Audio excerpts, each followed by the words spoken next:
Të premten e 7 nëntori do të zhvillohet e vetmja ndeshje e javës së 11 të kampionatit të kategorisë së parë në futboll, ajo mes Burrelit dhe Pogradecit. Kjo sfidë paraprin ndeshjeve të tjera që do të luhen të shtunën, ndërkohë përballja pritet të jetë vështirë për shkak të synimeve të dyja skuadrave.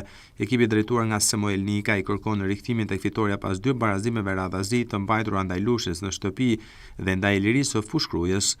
Skuadra ka zhvilluar pa ndërprerje seanca stërvitore për të qenë në formën më të mirë të mundshme ndaj liçenorëve.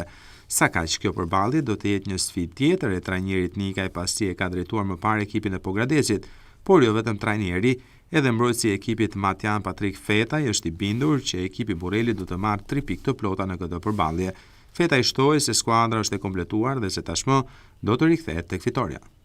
Ne shikojmë thjesht si ndeshjen tonë trallësh, detyra jonë në shtëpisë, pasi duke marrë parasysh që vim nga një ndeshje e luftuar, edhe pse mund ndihemi të vjedhur, por që në detyrat tonë shtëpisë ne do kryejmë detyrën tonë dhe marrim 3 pikët.